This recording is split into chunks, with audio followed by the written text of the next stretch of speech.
তুমি রোজাদার, তুমি মালিক, আল্লাহ পাক তোমাকে দুনিয়াতে মালিক বানিয়েছে।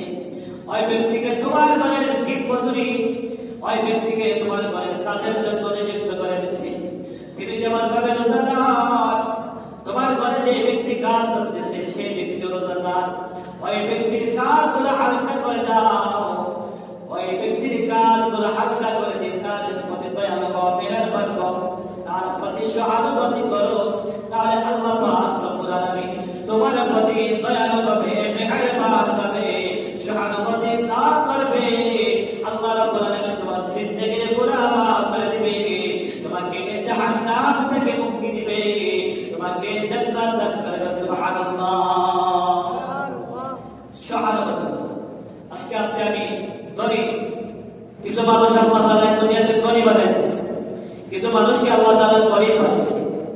যদি গরিবটা হয় ব্যক্তি, তাহলে গরিবরাও আটকা পড়ে যাবে। ঠিক না ভাই? আপনার একটা কাজের প্রয়োজন, কিন্তু সেই কাজটা আপনি করতে পারেন